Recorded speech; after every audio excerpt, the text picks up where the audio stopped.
Hello students, welcome back to our channel AV समर्पण a platform of knowledge। चलिए आज के इस वीडियो में कुछ क्वेश्चंस लेकर के आया हूँ, तो चलिए स्टार्ट करते हैं बिना टाइम वेस्ट किए हुए। उससे पहले एक छोटी सी रिक्वेस्ट होगी कि अगर आप चैनल पर नए हैं तो चैनल को सब्सक्राइब करना ना भूलें। चलिए तो स्टार्ट करते हैं। हमारा आज का पहला क्वेश्चन है mention some changes at puberty.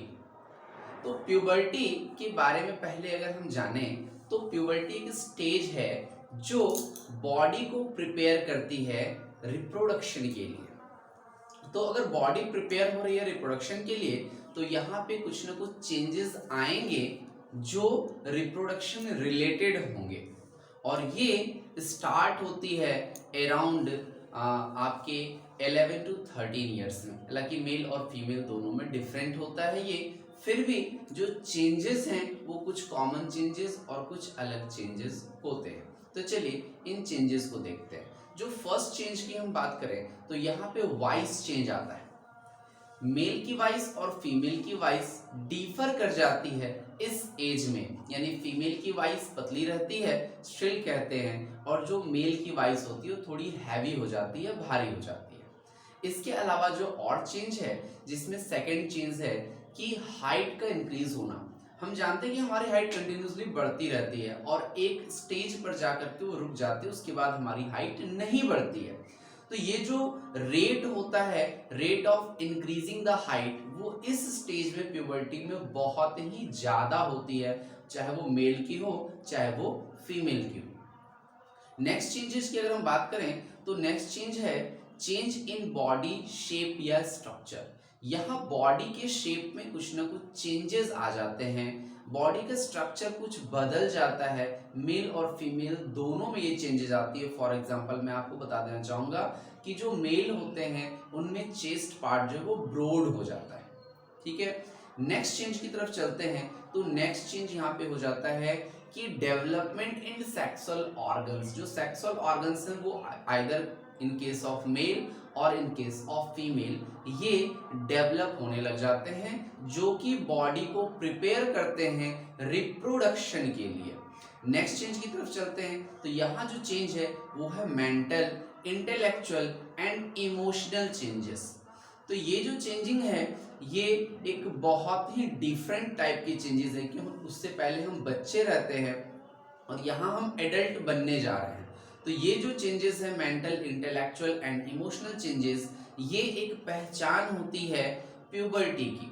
इसके बाद जो चेंज है वो है आपका स्वेट ग्लैंड और सेबेसियस ग्लैंड का एक्टिवेट हो जाना। इस समय ये दोनों ग्लैंड काफी ज्यादा एक्टिवेट हो जाते हैं। आपने देखा होगा कि चेहरे पे पिंपल्स आने शुरू हो जाते हैं, ये इसी की निशानी होती है। अगर ऐसा हो रहा है तो आप जरूर समझ पाते हैं कि आप प्यूबर्टी स्टेज में होते हैं।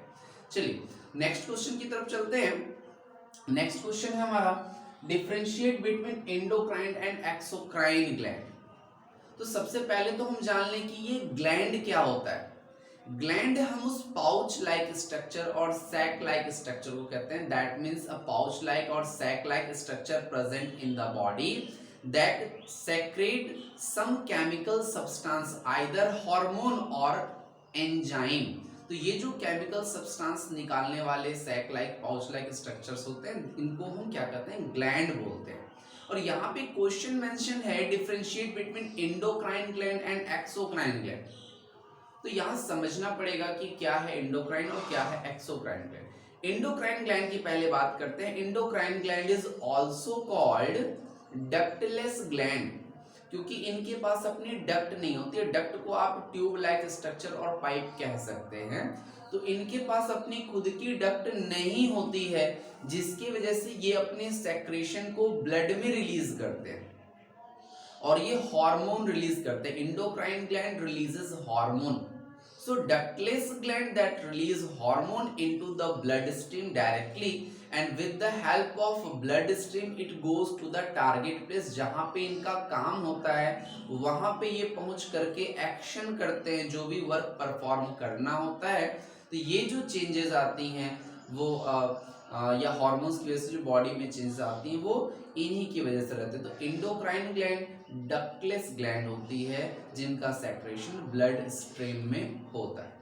वहीं जस्ट अपोजिट अगर हम बात करते हैं एक्सोक्राइन ग्लैंड की, तो it is called duct gland.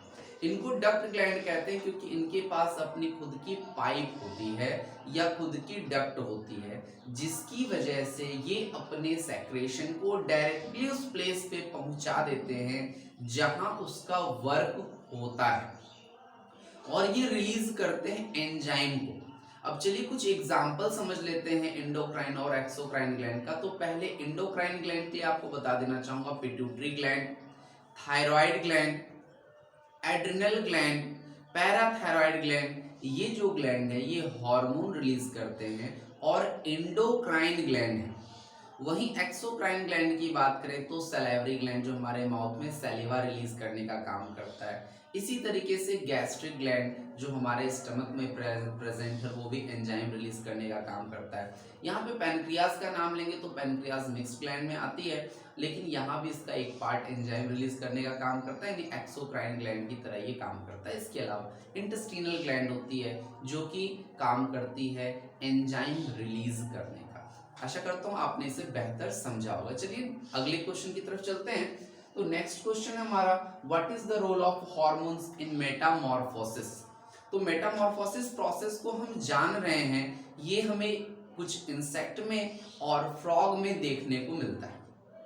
Metamorphosis process में क्या होता है कि कुछ जो ऑर्गेनिज्म होते हैं उनके जो बेबी हैं यानी इमेच्योर स्टेज होती है वो एडल्ट से बिल्कुल ही अलग होती है, और उनकी बॉडी में वो चेंजेस आते हैं, सडन चेंजेस या कहिए आप ड्रास्टिक चेंजेस, जो उनको बिल्कुल वहां से अलग करते हुए एडल्ट फॉर्म में ले आता है। अब वो बिल्कुल दिखने लग जाते हैं।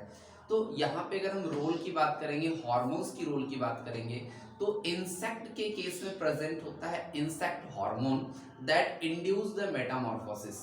अगर ये इंसेक्ट हार्मोन इंसेक्ट में नहीं निकलेगा तो वो इंसेक्ट इमेच्योर से ग्रो तो कर जाएंगे लेकिन वो एडल्ट नहीं बन पाएंगे। सेम अगर हम फ्रॉग की बात करते हैं तो फ्रॉग में बहुत ही इंपॉर्टेंट रोल प्ले करता है ये हार्मोन मेटामॉर्फोसिस के लिए। आपने मेटामॉर्फोसिस को पढ़ा जरूर होगा।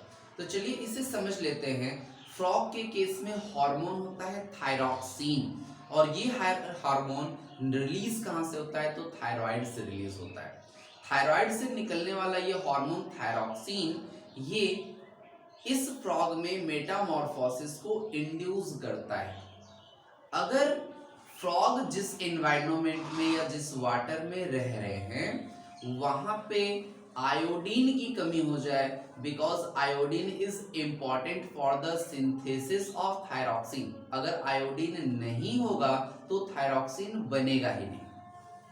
तो सो दैट अगर हम फ्रॉग को उस प्लेस पे रख दें, या आप कहिए कि फ्रॉग का जो बेबी है जिसे हम टैडपोल बोलते हैं, उस टैडपोल को अगर ऐसे वाटर में ग्रो कराया जाए जहां आयोडीन डिफिशिएंट करता है या नहीं होता है, तो उनमें डेवलपमेंट या मेटामॉर्फोसिस प्रोसेस नहीं होगा। वो ग्रो तो कर जाएंगे लेकिन वो एडल्ट फ्रॉग नहीं बन पाएंगे, वो अभी भी टैडपोल ही रहेंगे, सिर्फ साइज में बड़े हो जाएंगे। तो metamorphosis process will not take place in case of frog if hormone that is thyroxine is not released and it is affected by the amount of iodine present in the water। अगर वो iodine नहीं हुआ तो thyroxine नहीं बनेगा, और thyroxine नहीं बनने के केस में मेटामॉर्फोसिस नहीं हो सकेगा। चलिए आगे बढ़ते हैं। नेक्स्ट हमारा क्वेश्चन है, what are the advantages and disadvantages of friction. तो फ्रिक्शन की हम बात करते हैं, तो फ्रिक्शन को अगर जानना चाहेंगे तो फ्रिक्शन फॉर्म या प्रोड्यूस्ड व्हेन टू सरफेसेस रब ईच अदर, या जब दो सरफेस एक दूसरे से टच करती हैं और मोशन में रहती हैं तो वहां पे उन दो सरफेस के बीच में फ्रिक्शन क्रिएट होता है जो कि ऑलवेज मोशन का अपोज करता है। तो पहला अगर हम डिसएडवांटेज की बात करें तो वो मोशन को लो कर देता है। लेकिन हम यहाँ पे एडवांटेजेस की बात करते हैं। सबसे पहले तो कुछ खास एडवांटेज होते हैं। अगर फ्रिक्शन नहीं होगा तो हम नहीं सोच सकते हैं कि इतनी सारी चीजें हमारी हो पा रही हैं। जैसे मैं आपको एक एग्जांपल बता देना चाहूंगा, मैं यहाँ पे खड़ा हूं ना, तो ये फ्रिक्शन की वजह से खड़ा हूं, क्योंकि मेरे पैर और इस सरफेस के, अर्थ के सरफेस या जहां पे मैं अपने फ्लोर पे हूँ, इस सरफेस के बीच में फ्रिक्शन क्रिएट हो रहा है जो मुझे बैलेंस करके रखा हुआ है। यही अगर मैं चाहूँ कि किसी दूसरे सरफेस यानी बहुत ज्यादा स्मूथ सरफेस पे या बॉल पे खड़ा हो जाऊं, तो इट इज नॉट पॉसिबल, क्योंकि there is friction is very less, वहां फ्रिक्शन बहुत कम हो जाएगा और मैं गिर जाऊंगा। जहां फ्रिक्शन नहीं होता है वहां हम स्लिप कर जाते हैं, और अक्सर ऐसा देखा जाता है कि कहीं पानी गिरा हुआ है तो हम स्लिप कर जाते हैं, या फिर आप कीचड़ वगैरह है तो वहां हम स्लिप कर जाते हैं, क्योंकि वहां फ्रिक्शन बहुत कम होता है। तो फ्रिक्शन की वजह से हम खड़े हो पा रहे हैं। और सेम चीज है कि फ्रिक्शन की वजह से हम चल भी पाते हैं। अगर फ्रिक्शन नहीं हुआ तो हम अपने स्टेप आगे नहीं कर सकते, क्योंकि हम अपने स्टेप से अर्थ को पुश करते हैं, जिसकी वजह से हम आगे की तरफ बढ़ते हैं। तो it is not possible to walk on earth without friction. Friction होना जरूरी है। सेम अगर आगे चले तो फ्रिक्शन की वजह से किसी भी चीज को होल्ड किया जा सकता है। मैं अगर कुछ पकड़ ही रहा हूं ना, अगर मेरे हाथ में मार्कर हो तो वो फ्रिक्शन की वजह से हो सकता है। फ्रिक्शन की वजह से ही ये मेरा फोन जो है ये ट्राइपॉड में अटैच्ड है, या कहिए उसमें टिका हुआ है। फ्रिक्शन की वजह से ही हम जो नेल यानी कि जो किल होती है उसे दीवार में लगाते हैं, और वो उसकी वजह से ही उस पर टिकता है। और भी एडवांटेज की बात करें तो फ्रिक्शन की हेल्प से ही हम बोर्ड पे या पेपर पे कुछ लिख पाते हैं, क्योंकि अगर फ्रिक्शन वहां नहीं हुआ तो हमारी पेन या मार्कर स्लिप कर जाएगी और हम नहीं लिख पाएंगे। तो दीज आर द एडवांटेजेस, ये फ्रिक्शन के एडवांटेज हैं। इसके अलावा फ्रिक्शन की वजह से ही हमारी गाड़ी स्लो हो पाती है। इट मीन्स कि अगर हम ब्रेक मारते हैं तो वो रुकने का काम फ्रिक्शन की वजह से ही होता है। अगर वहां पे फ्रिक्शन नहीं हुआ तो उस कंडीशन में हमारी गाड़ी या हमारी बाइसाइकिल नहीं रुक पाएगी। ठीक है, चलिए, ऐसा तब हो जाता है जब हमारे ब्रेक जो है घिस जाते हैं। तो यहाँ पे ये क्या कर सकते हैं कि इसका एडवांटेज है, अगर घिस जाते हैं तो फिर वो वर्क नहीं करते हैं और ब्रेक नहीं लग पाता है। चलिए, अब कुछ डिसएडवांटेज को देखते हैं। तो जहां एक तरफ हमारे पास फ्रिक्शन के एडवांटेजेस हैं, हम किसी चीज को होल्ड कर रहे हैं, पेपर पे लिख रहे हैं, सेम उसी तरीके से कुछ डिसएडवांटेजेस भी हमें देखने के लिए फ्रिक्शन में मिलते हैं। तो चलिए कुछ डिसएडवांटेज को जाने। तो फर्स्ट डिसएडवांटेज अगर मैं बोलूं तो हमारे शूज के जो सोल है ना, या स्लीपर के जो सोल हैं, वो घिस जाते हैं। कंटिन्यू रोड पे चलते हैं, फ्लोर पे चलते हैं, जिसकी वजह से उन दोनों सरफेस के बीच में क्या होता है कि फ्रिक्शन क्रिएट होता है, और वो ज्यादा से ज्यादा फ्रिक्शन उस सोल को घिस देता है, रिड्यूस्ड कर देता है। ठीक है, वियर एंड टियर कर देता है। सेम इसी तरीके से अगर हम बात करें तो जो मशीन होती है, हैवी मशीन्स जब ये चलती हैं तो इनके पार्ट्स के बीच में फ्रिक्शन क्रिएट होता है, और इस फ्रिक्शन की वजह से हीट प्रोड्यूस होता है, और उस हीट की वजह से उनके जो पार्ट्स हैं वो वियर एंड टियर कर जाते हैं, यानी खराब हो जाते हैं। ठीक है, उनका नुकसान हो जाता है। अब और डिसएडवांटेज की अगर हम बात करें तो फ्रिक्शन की वजह से हमारी जो गाड़ियां हैं या साइकिल है या कोई भी चीज़ है ना, वो रुक जाती है। ठीक है, वो रुक जाती है, क्योंकि फ्रिक्शन का काम ही है वो स्पीड को कम करना। तो हमारी स्पीड को कम करने का काम करता है। कभी हम चेक कर सकते हैं कि साइकिल चला रहा हो, पैडल मारना छोड़ दें तो ये ऑटोमेटिकली स्लो हो जाती है, कंटिन्यू नहीं रह पाती है। तो ये जो हमारी स्पीड को कम करने का काम करता है, जिसके लिए हमें ज़्यादा से ज़्यादा एनर्जी लगानी पड़ती है, चाहे वो अपनी बॉडी से लगाएं मस्कुलर एनर्जी, चाहे फिर हम उसके लिए फ्यूल खर्च करें, जो भी करें, लेकिन ये हमारी स्पीड को कम कर देता है। और कुछ डिसएडवांटेज की अगर हम बात करते हैं तो फ्रिक्शन की वजह से ही हमारे साइकिल के जो पैडल हैं वो घिस जाते हैं।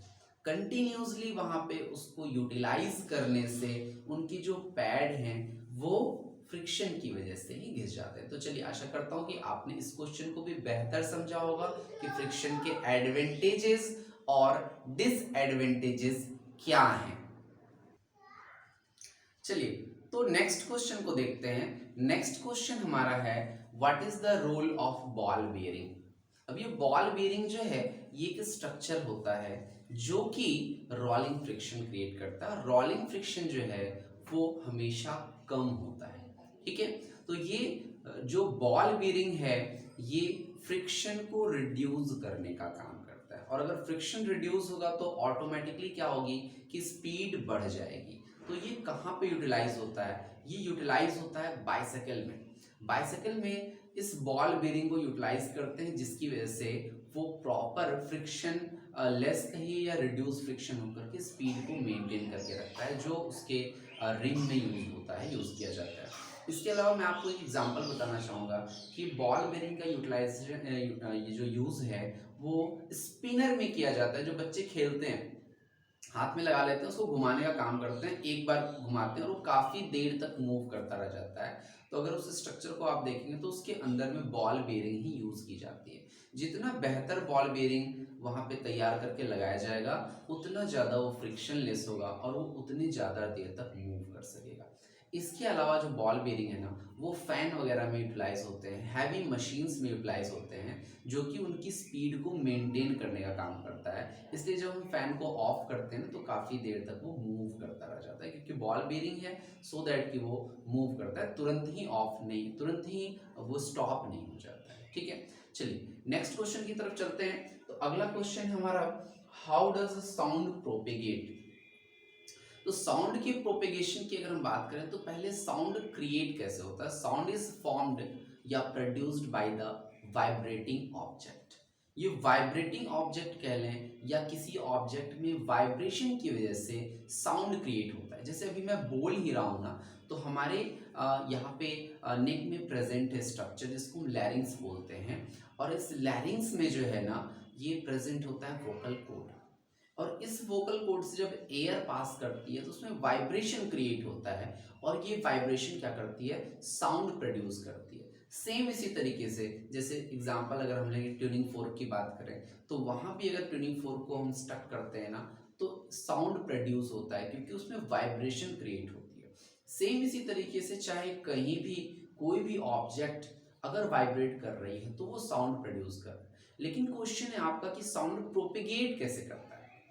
तो अगर साउंड प्रोड्यूस हो चुका है तो वो वाइब्रेशन कर रहा है, इस बात को जरा ध्यान से समझिएगा, वो वाइब्रेशन कर रहा है, और अगर वो वाइब्रेशन करेगा तो अपने पास के मीडियम को भी वाइब्रेट करेगा, कहीं ना कहीं उसका असर होता है। ट्यूनिंग फोर्क को अगर आप स्टक करते हैं और फिर उसे टच करते हैं तो उसकी वाइब्रेशन आपके हाथ पे पता चलती है। सेम इसी तरीके से कोई भी वाइब्रेटिंग ऑब्जेक्ट अगर वाइब्रेट हो रही है तो अपने मीडियम को वाइब्रेट करती है, और जब मीडियम वाइब्रेट होता है तो वो मीडियम कंटिन्यूसली अपने आगे वाले पार्टिकल्स को वाइब्रेट करा देता है, सो दैट कि अगर एक पार्टिकल वाइब्रेट किया तो अपने आगे वाले पार्टिकल को वाइब्रेट कराएगा, फिर आगे वाले पार्टिकल को वाइब्रेट कराएगा, और इसी तरीके से मीडियम की हेल्प से by the vibration creating in the particles of medium ये साउंड प्रोपेगेट करने का काम करता है। अब मैं आपको यहाँ बता देना चाहूंगा कि particles of medium, it means medium is very necessary for the propagation of sound, क्योंकि जो वाइब्रेशन क्रिएट हो रही है वो वाइब्रेशन क्रिएट होने के बाद उस मीडियम के पार्टिकल्स को वाइब्रेट करती है जो आगे बढ़ती है। तो मीडियम का होना बहुत नेसेसरी है, चाहे वो मीडियम एयर हो, चाहे वो मीडियम वाटर हो, चाहे वो मीडियम सॉलिड हो, ये तीनों मीडियम होने बहुत जरूरी होते हैं। अगर कोई भी मीडियम नहीं है तो साउंड प्रोपेगेट नहीं कर सकता। अगर हम वैक्यूम की बात करें तो वहां पे साउंड नहीं प्रोपेगेट करेगा। स्पेस में अगर हम चले जाते हैं तो वहां भी वाइब्रेशन या साउंड जो है वो आगे नहीं बढ़ेगा, हम उसे नहीं सुन पाएंगे, चाहे हमारे बगल में ही खड़ा होकर के कोई पर्सन स्पेस में बात करेगा या बोलेगा, प्रयास करेगा, तो हम उसे नहीं सुन सकेंगे, क्योंकि there is need a medium for propagation of sound. Is that clear. चलिए नेक्स्ट क्वेश्चन की तरफ बढ़ते हैं। अगला क्वेश्चन है हमारा, what is the speed of sound in air, water and steel. तो अगर हम स्पीड की बात करते हैं ना, तो जो एयर में स्पीड होती है वो 332 मीटर पर सेकेंड से 340 मीटर पर सेकेंड मेंशन है आपके डिफरेंट बुक्स में, लेकिन जनरली हम 332 340 मीटर पर सेकेंड एयर में जानते हैं किस चीज की, साउंड की स्पीड को।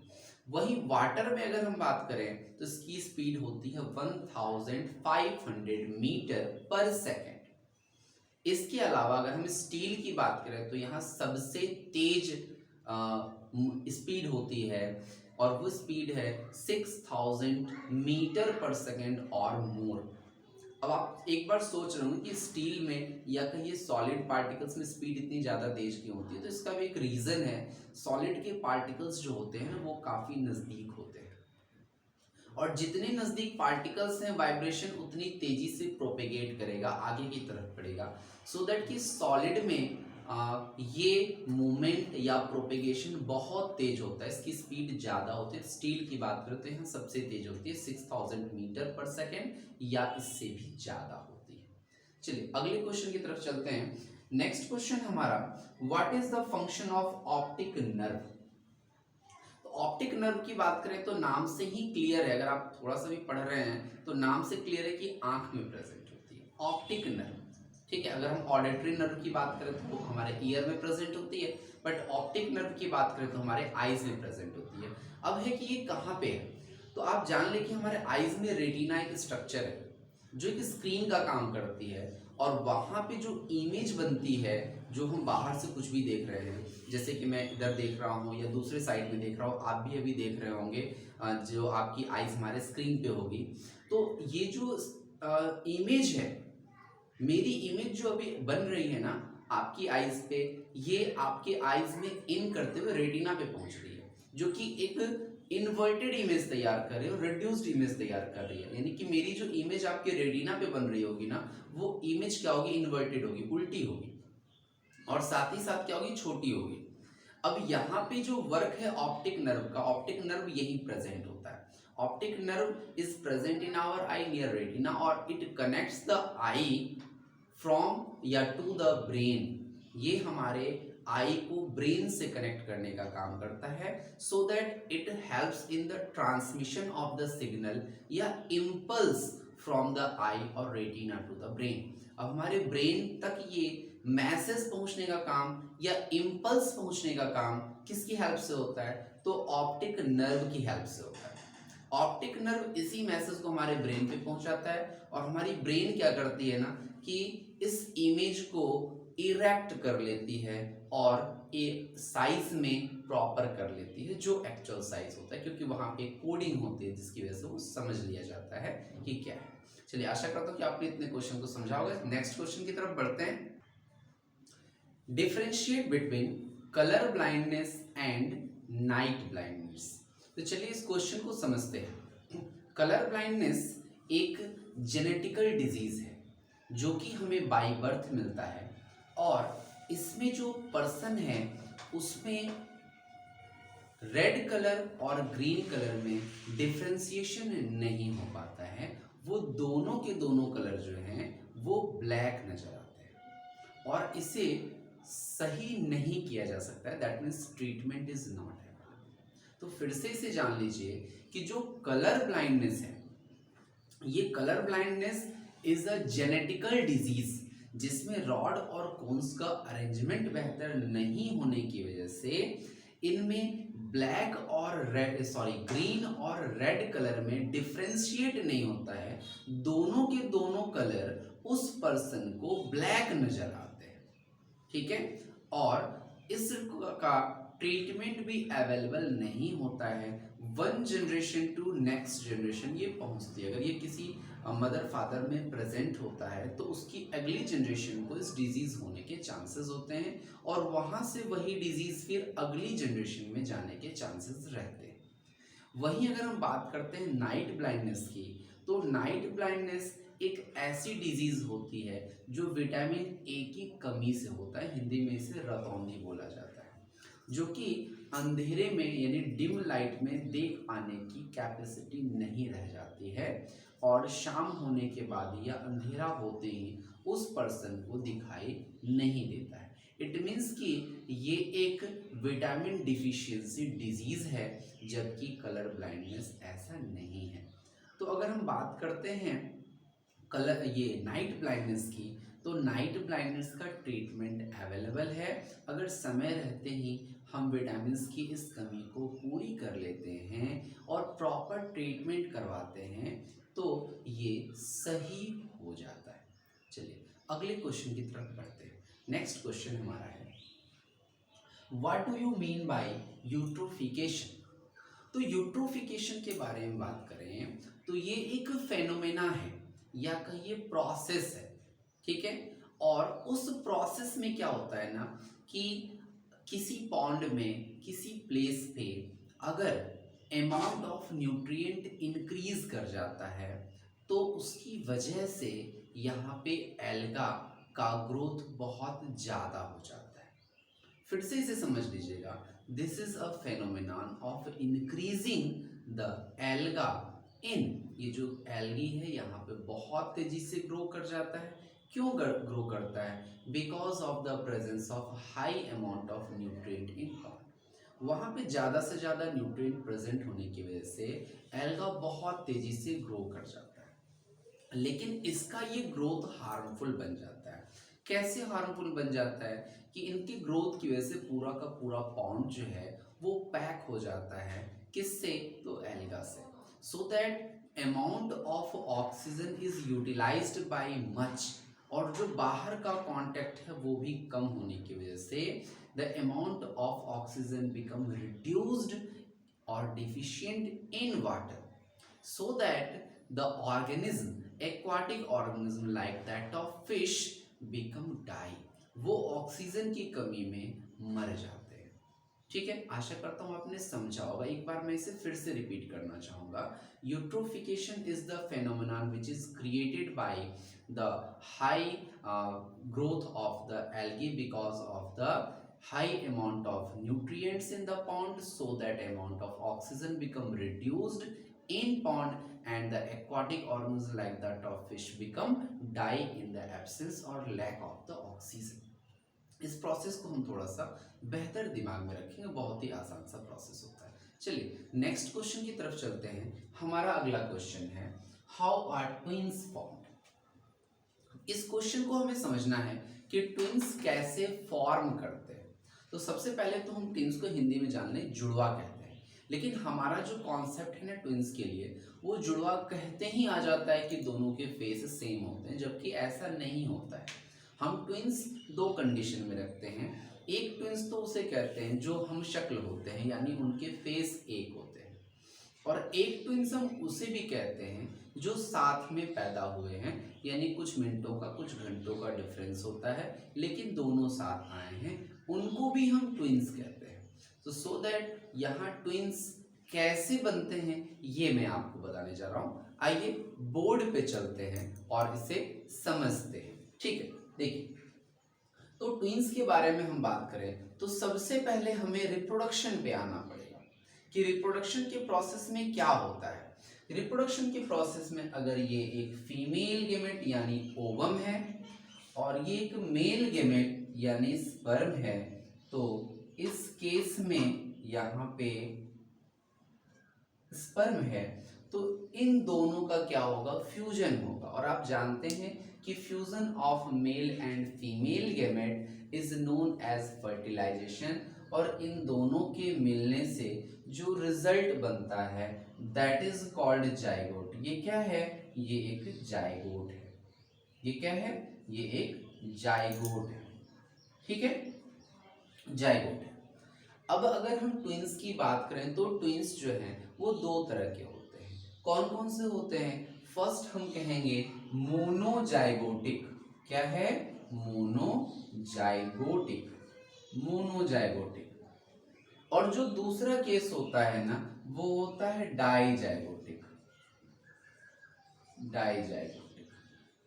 ठीक है, तो सबसे पहले मोनो का मतलब होता है एक, यानी एक जाइगोट से बना।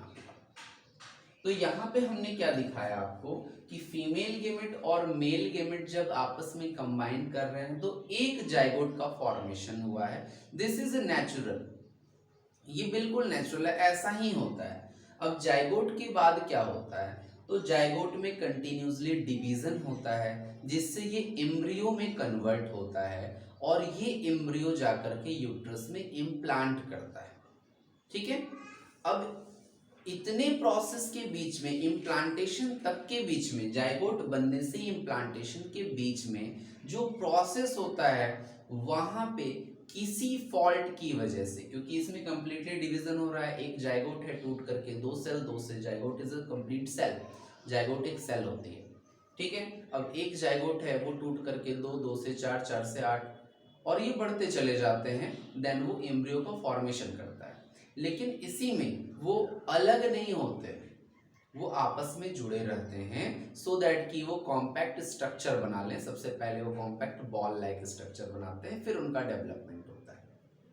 लेकिन यहाँ पे अगर हम जाइगोट की बात करें तो किसी कारण से by default it is divided in two part, ये दो पार्ट में डिवाइड हो जाता है और दोनों सेपरेट जाइगोट ही बने रहते हैं, क्योंकि इनको दो बनना था, एक रहते, लेकिन किसी कारण से क्या होता है कि ये डिवाइड होकर के दो सेपरेट जाइगोट बन जाते हैं।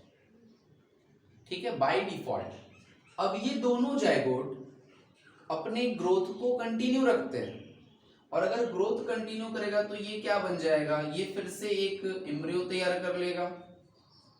ठीक है, और ये भी अपने आप को एम्ब्रियो में कन्वर्ट कर लेगा,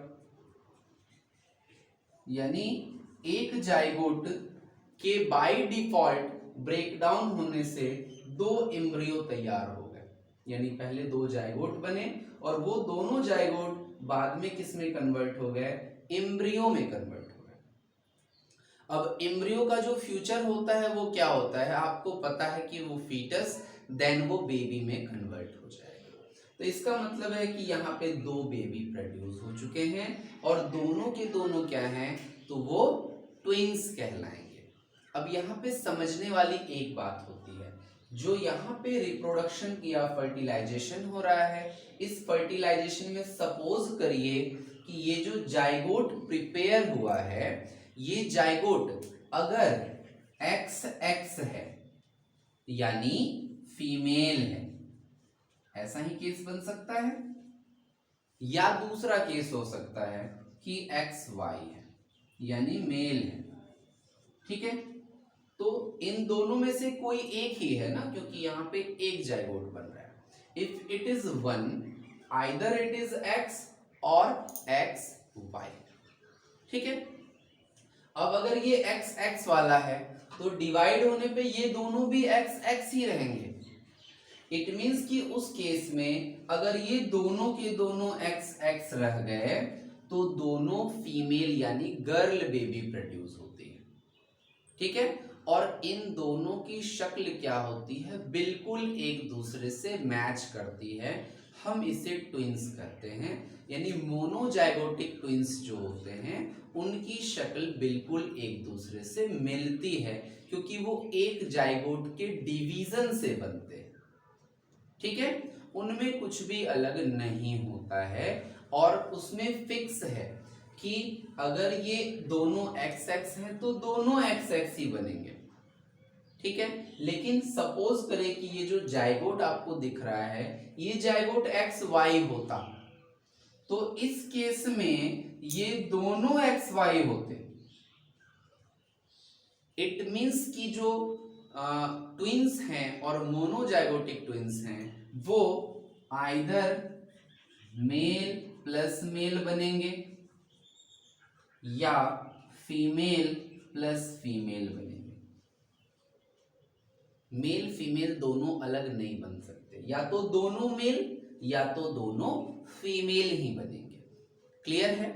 अब हम चलते हैं दूसरे पे, और दूसरा जो है वो है हमारा डाइजाइगोटिक। क्या है, डाइजाइगोटिक। तो थोड़ा सा आप समय दीजिएगा, यहाँ पे हम उसे भी एक्सप्लेन करते हैं। चलिए डाइजाइगोटिक को समझते हैं। नाम से ही क्लियर है, डाई मीन्स दो। अब जैसे बाय डिफॉल्ट वहां पे डिवाइड हो जाता है, सेम इसी तरीके से कभी कभी बाय डिफॉल्ट दो ओवम प्रोड्यूस हो जाते हैं। ठीक है। बाय डिफॉल्ट 2 ओवम प्रोड्यूस हो जाते हैं, ऐसा जनरली नहीं होता है, बट बाय डिफॉल्ट अगर 1 मंथ में 2 ओवम प्रोड्यूस हो गए तो यहाँ पे 1 ओवम और यहाँ पे 1। तो स्पर्म तो बहुत सारे हैं, तो यहाँ पे भी क्या होता है कि एक फ्यूजन होगा, दोनों फर्टिलाइज करेंगे और सेपरेटली दोनों के दोनों एक जाइगोट बनाएंगे। ठीक है, नाम से ही क्लियर था, डाई जाइगोट। दोनों सेपरेट जाइगोट बना रहे हैं, फर्स्ट जाइगोट यहाँ पे है और सेकंड जाइगोट यहाँ पे प्रेजेंट है। अब इसे हम आगे लेकर के चलते हैं। इस केस में जैसे ही 2 जाइगोट बना तो वेरी सिंपली दोनों के दोनों डेवलप करेंगे और फाइनली एम्ब्रियो और फिर ये फीटस और बेबी। सेम इसी तरीके से ये भी एम्ब्रियो और फिर ये फाइनली बेबी में कन्वर्ट हो जाए। ठीक है, अब अगर हम समझें कि यहाँ पे क्या होता है तो इट इज नॉट पॉसिबल ना कि दोनों के दोनों सेम हो, क्योंकि दोनों जाइगोट अलग बन रहे हैं, ये सेपरेट ओवम से और ये भी सेपरेट ओवम से। इस केस में यहाँ पे जो बनेंगे इट मे बी कि ये दोनों, ये एक्स एक्स हो सकता है ये भी एक्स एक्स हो। मीन्स कि जो पहला केस है वहां पे दोनों केस में फीमेल प्लस फीमेल बनेंगे। ऐसा भी केस तो हो सकता है कि सपोज करिए ये एक्स वाई है और ये एक्स एक्स है, तो दूसरा केस हो सकता है कि मेल और फीमेल बन जाए। लेकिन ऐसे इससे अलग भी तो कुछ हो सकता है ये भी वाई हो यहाँ पे, और उस केस में दोनों के दोनों मेल प्लस मेल हो, यानी यहाँ कुछ भी फिक्स नहीं है, दोनों के दोनों सेपरेट हैं, इस वजह से दोनों मेल भी हो सकते हैं, दोनों फीमेल भी हो सकते हैं, और आइदर मेल और फीमेल भी हो सकते हैं। इस तरीके से ट्विंस का फॉर्मेशन होता है। तो आपने बेहतर समझ लिया होगा कि किस केस में शक्ल एक जैसी होती है। कमेंट बॉक्स में आप जरूर लिखेंगे कि किस केस में शक्ल एक जैसी होती है। वीडियो पसंद आया हो तो लाइक करना बिल्कुल ना भूलें, चैनल पे नए हैं सब्सक्राइब जरूर करेंगे और हमें सपोर्ट करेंगे। Thank you.